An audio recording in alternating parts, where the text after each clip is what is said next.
The Iron Fence Rebellion. You move into a quiet suburb, craving solitude, only to catch the HOA's self-appointed queen slicing a hole through your privacy hedge like she's sculpting her own kingdom. That was Cynthia, the landscaping czar of Oakwood Glade, whose obsession with control turned my backyard into a war zone. Her relentless campaign vandalism, forged documents, and a secret yoga empire pushed me to build an iron fortress and expose her tyranny in a showdown that left her humiliated and the neighborhood transformed. But as peace settles, I'm left wrestling with a question: did I go too far, crushing her life over a hedge, or was it the only way to reclaim my sanctuary? This is the story of how Clippers sparked a rebellion, and the cost of victory still lingers. I'm Nathan Blake, a software engineer who fled the grind of late-night coding for a corner lot in Oakwood Glade, just 4 feet beyond the HOA's grip. The house, nestled among tidy lawns and whispering pines, promised privacy, its 7-foot hedge a green fortress for my remote work and quiet evenings. I'd spent years building apps, valuing solitude over office chatter, and this home was my rewarder place to code, sip coffee, and breathe. The hedge was my shield, thick and unbroken, until Cynthia struck.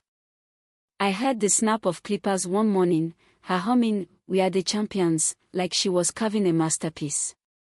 Barefoot in pajama pants, I sprinted out to find her on a stool, yoga leggings stretched tight, clipping a perfect square through my hedge.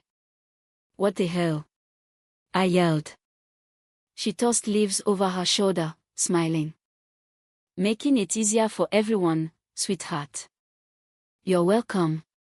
Her audacity banned. She claimed it was a shortcut to the HOA clubhouse, saving 45 seconds for her neighbors.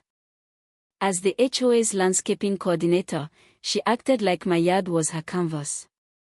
I ordered her off, she scoffed, "I'm saving this community," and sauntered away. That night, I patched the hole with nursery branches and installed a motion sensor camera. At 2:47 a.m., it pinged. Footage showed Cynthia in a bathrobe, dragging a ladder, clipping my repairs, and mouthing "nice try" to the lens. I called the police. The officer sighed, "It's trespassing, but without major damage, the DA won't touch it." Major damage. A hole in my hedge wasn't enough. Cynthia returned days later, measuring my yard with a clipboard, claiming verbal HOA approval for her optimized path. I demanded proof. She snapped, "Watch your tone," and marched off. The HOA's reply to my email: photos, footage, and legal sites attached was a cut, "We are reviewing." Translation: they do nothing. I planted fast-growing shrubs, added wooden panels, and posted a private property sign. A zoning officer confirmed my land was HOA-free, but a package arrived, an HOA notice accusing me of visual obstruction, with photos taken inside my property line. Someone had trespassed again. Then my mailbox was egged. Subtle. Cynthia's voice carried one night, recorded by my backyard mic: "If he doesn't tear down that green monstrosity, I'll do it myself." I backed up the audio, shared it with my lawyer friend, Ryan, who laughed, "Cease and desist." But I was done playing defense. I envisioned iron 10 feet tall, elegant, unyielding.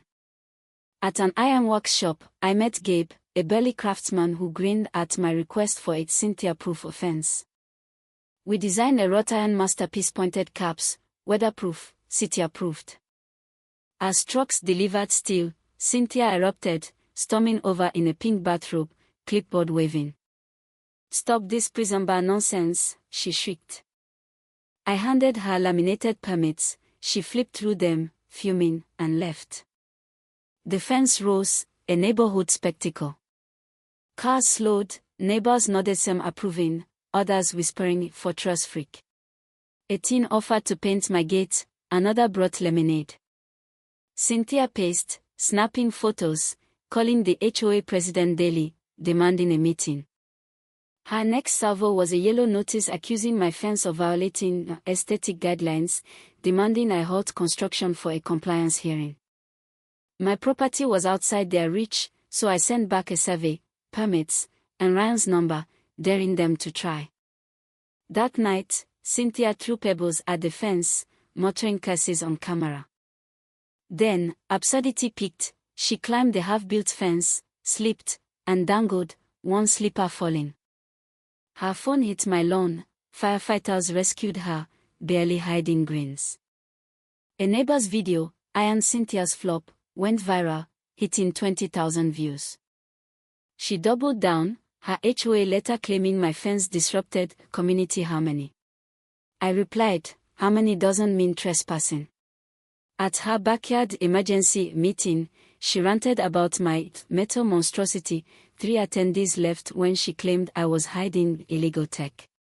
The crowd laughed, her grip slipping. Then I found her secret.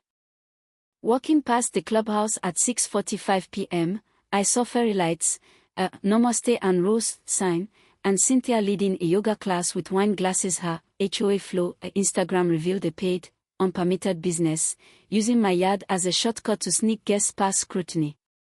I sent screenshots and schedules to the city's zoning office, citing fire hazards and no permits.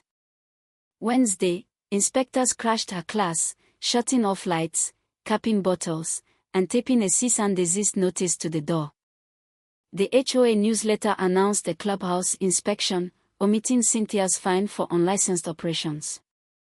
She struck back, spray painting fascist on my fence at midnight, caught in HD. I filed vandalism charges with the police and sent the footage to the HOA. Then came her boldest move, a petition to override my zoning exemption, claiming my fence was a safety hazard.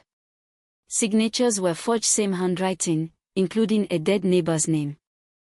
I sent the petition and footage to the city attorney, charging forgery and obstruction. The HOA meeting was a showdown. Cynthia, in a too-tight suit, pushed a new bylaw to cap fence heights, flashing my fencer's photos, accusing me of structural disharmony. The room, packed with 20 coerced residents, leaned her way. I stood, handing out zoning maps, permits, and a notarized letter from the ex-HOA secretary denying her signature. My land's outside your control, I said, projecting footage, Cynthia clipping, vandalizing, ranting about my monstrosity. I showed her forged petition and HOA flow of posts, exposing her illegal business. Neighbors gasped. One said, she found my roses. Another admitted, she reported my dog. The vote to suspend Cynthia was unanimous. Her cousin quit too.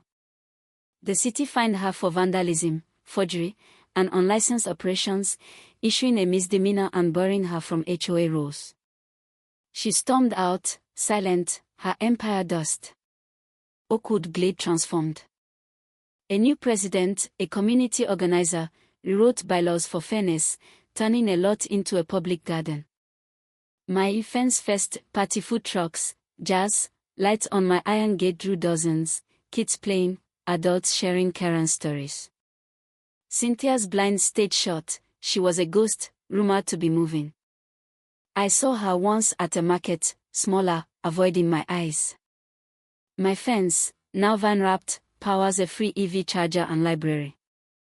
But I wonder, did exposing her crimes ruining her go too far? Or was it the only way to free us? If your home was their playground, would you build an iron wall or let it go? Drop a comment, share your techlit talk.